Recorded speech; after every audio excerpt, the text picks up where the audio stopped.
दोस्तों, RBC board में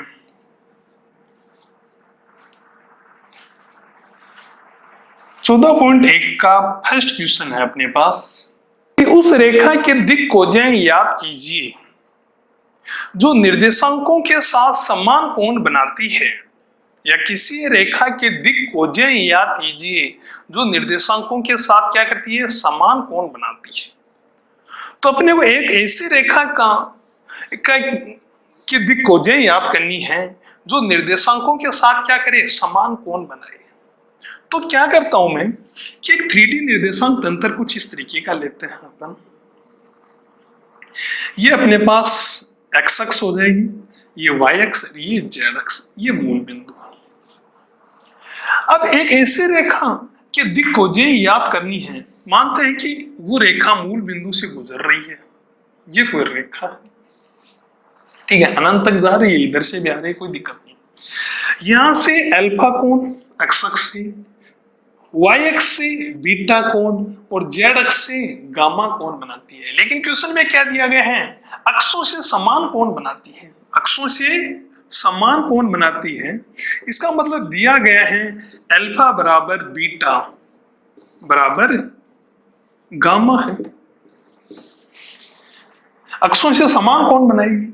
यदि इन सभी का मैं कोस लूं तो मेरे पास आ जाएगा कोस अल्फा बराबर कोस बीटा बराबर कोस गामा होगा। मैं इसको लिख सकता हूं L बराबर M बराबर N, ये मेरे को दिया गया है, ठीक है। अब क्वेश्चन में क्या कहा गया है कि इसकी क्या याद करनी है, अपने को दिक्कोजें याद करनी है। क्या याद करनी है, दिक्कोजें याद करनी है।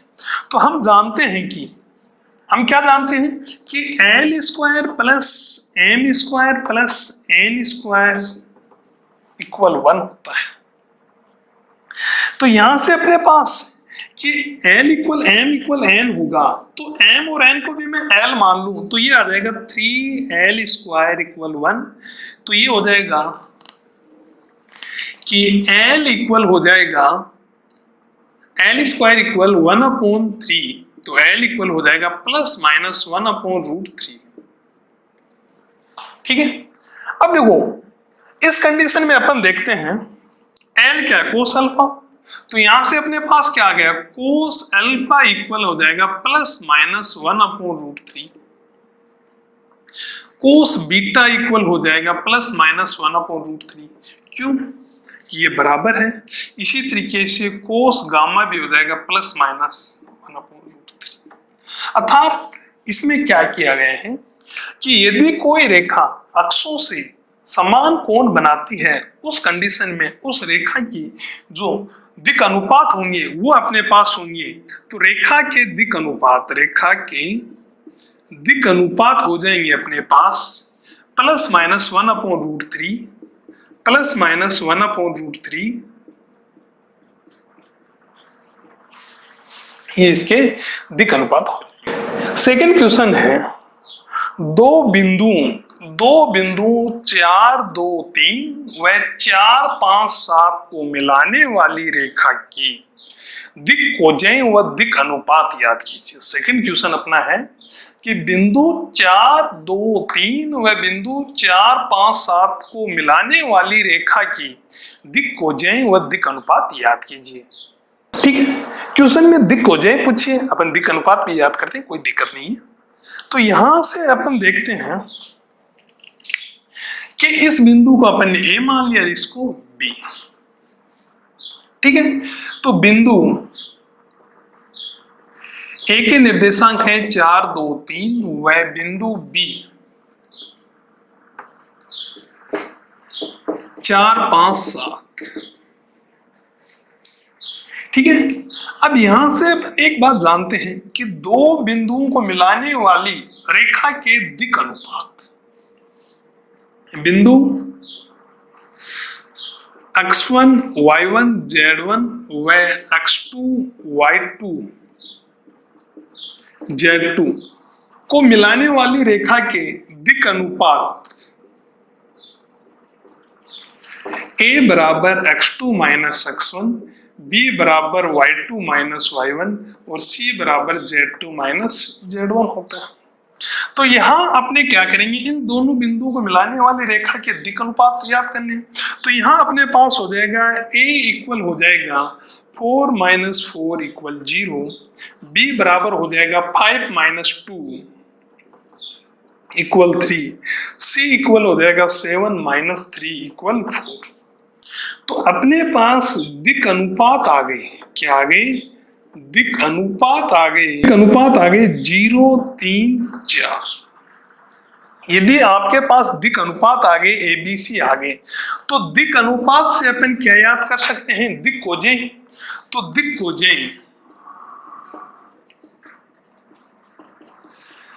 कोजें हम याद करेंगे, दिक् कोजें LMN है। यदि रेखा की दिक् कोजें LMN है तो हम जानते हैं कि L बराबर A/√A² + B² + C²। तो L इक्वल हो जाएगा 0/0 का स्क्वायर प्लस 3 का स्क्वायर प्लस 4 का स्क्वायर। तो ये हो जाएगा L इक्वल टू 0/√25 = 0। इसी तरीके से M इक्वल हो जाएगा B/√A² + B² + C²। तो M इक्वल हो जाएगा कि 3/√0 का स्क्वायर, 3 का स्क्वायर, 4 का स्क्वायर इक्वल हो जाएगा 3/5। इसको कैलकुलेट कर लेंगे अपन। इसी तरीके से n बराबर हो जाएगा C/√A² + B² + C²। तो C का मान अपने पास है 4, तो 0 का स्क्वायर प्लस 3 का स्क्वायर प्लस 4 का स्क्वायर, तो अपने पास n बराबर आ जाएगा 4/5। तो इस रेखा की दिक् कोजें अपने पास आ जाएंगी 0, 3/5 और 4/5। इस तरीके से अपन कर सकते हैं। 14.1 के अंदर अपने पास क्वेश्चन है, क्वेश्चन नंबर 3, किसी रेखा के दिक् अनुपात 2 -1 -2 हैं, तो रेखा की दिक् कोजें याद करें। रेखा की क्या याद करनी है, दिक् कोजें याद करनी है। अपने को क्वेश्चन दिया गया है किसी रेखा के दिक् अनुपात 2 -1 -2 हैं, तो उस रेखा की दिक् कोजें याद कीजिए। तो अपने को दिया गया है, क्या दिया गया है कि दिक् अनुपात दिए गए हैं, दिया गया है दिक् अनुपात। तो दिक् अनुपात अपने पास है 2 -1 और -2। तो मैं लिख सकता हूं A बराबर 2, B बराबर -1, C बराबर -2।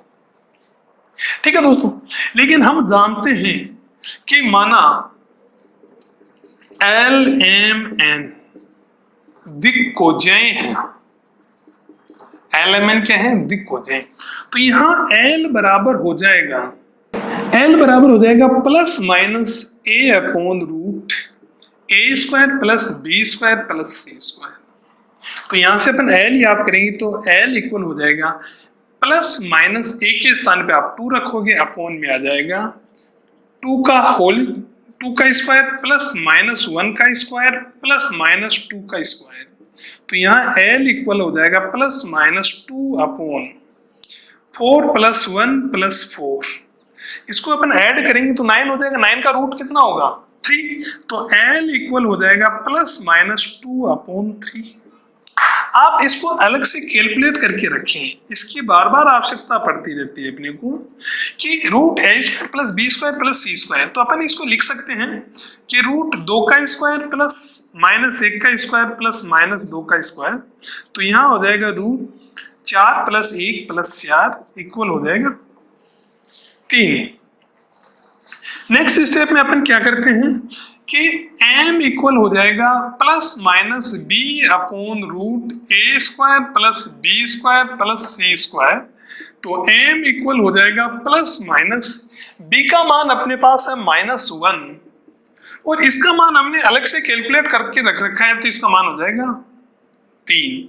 इसी तरीके से N equal plus minus C/√A² + B² + C²। तो n इक्वल हो जाएगा प्लस माइनस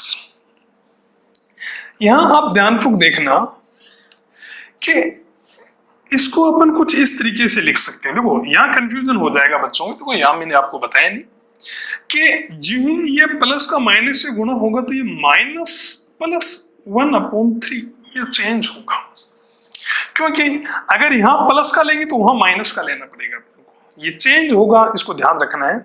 इसी तरीके से यहाँ अपने पास है -2/3, तो इसको हम लिख सकते हैं माइनस प्लस 2/3।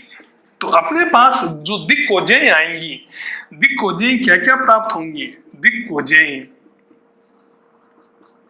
तो दिक्कोजें आप लिख सकते हैं 2/3 -1/3 -2/3, या आप लिख सकते हैं -2/3 +1/3 +2/3। दोनों सही है, कोई दिक्कत नहीं है, दोनों साथ लिखते हो तो भी कोई दिक्कत नहीं है।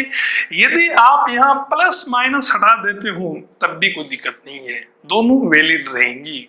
देखिए दोस्तों, राजस्थान बोर्ड के अंदर चैप्टर 14.1 के अंदर क्वेश्चन नंबर 4 अपना है। क्वेश्चन है कि एक सदिश आर वेक्टर अक्षों के साथ एक्स अक्ष वाई अक्ष जेड अक्ष अक्षों के साथ, धनात्मक अक्षों के साथ 45 डिग्री, 60 डिग्री, 120 डिग्री का कोण बनाता है तथा आर वेक्टर का जो मापांक है वो अपने पास 2 दे रखे हैं, तो आर वेक्टर याद कीजिए। आर वेक्टर याद करना है। एक सदिश आर वेक्टर एक्स अक्ष के साथ 45 डिग्री, वाई अक्ष के साथ 60 डिग्री और जेड अक्ष के साथ 120 डिग्री का कोण बनाता है तथा आर वेक्टर का जो मापांक है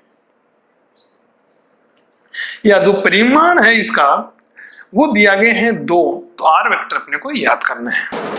तो इस कंडीशन में हम किस तरीके से याद करेंगे? देखो दोस्तों, अक्षों के साथ दिया गया है कि alpha equal 45 degree, beta equal 60 degree और गामा इक्वल टू 120 डिग्री। तो यहां से अपन इसके दिक् अनुपात आसानी से याद कर सकते हैं। सबसे पहले अपने को दिक्कोजें याद करनी होगी, दिक्कोजों के बाद हम दिक् अनुपात आसानी से याद कर सकते हैं। तो यहां से आप देखते हैं कि मैं लिख सकता हूं L बराबर कोस अल्फा इक्वल कोस 45 डिग्री। तो यहां हो जाएगा L बराबर 1/√2, ये L का मान आ गया। इसी तरीके से M equal to cos beta cos 60 degree, तो अपने पास हो जाएगा M बराबर 1/2। n बराबर होगा अपने पास कोस गामा, तो n बराबर कोस 120 डिग्री, तो n बराबर कोस 120 डिग्री का मान होता है -1/2। यहां से अपने पास LMN आ गई, LMN आ गई। तो आपके दिमाग में एक बात आ रही होगी कि जो R वेक्टर था वो एक्स अक्ष, वाई अक्ष और जेड अक्ष के साथ कोण बना रहा था, वेक्टर था। लेकिन हम एक बात लिख सकते हैं कि आर कैप याद कर सकते हैं। आर कैप में क्या होता है कि L I cap M J cap N K cap होता है। ये आपको मैंने पहले वीडियो में बताई है, अगर वो वीडियो नहीं देखी है तो आपको डिस्क्रिप्शन में जाके लिंक मिलेगा, वहां से आप देख सकते हैं। तो यहां से हो जाएगा आर कैप इक्वल, एल का मान अपने पास आया 1/√2 आई कैप प्लस एम का मान है 1/2 जे कैप प्लस माइनस 1/2 के कैप। ये अपने पास आर कैप आ गया। अपने को याद करना है आर वेक्टर, तो हम जानते हैं कि R cap equal R vector upon R vector का मापांक या परिमाण। अब देखो यहां से अपन देखेंगे तो इसको मैं लिख सकता हूं R vector equal to R cap गुणा आर वेक्टर का मापांक। तो यहां से आ जाएगा आर वेक्टर आर वेक्टर का मापांक अपने को दिया गया है 2 और यहाँ आर केप अपने पास है 1/√2 i plus 1/2 j minus 1/2 k। अंदर इसको मल्टीप्लाई करेंगे तब अपने पास आर वेक्टर आ जाएगा, R vector equal √2i plus j minus k। देखो 2 को अपन लिख सकते हैं √2 मल्टीप्लाई √2 और √2 से √2 कैंसिल हो जाएगा, आगे अंदर इसको अपन कर सकते हैं इस तरीके से।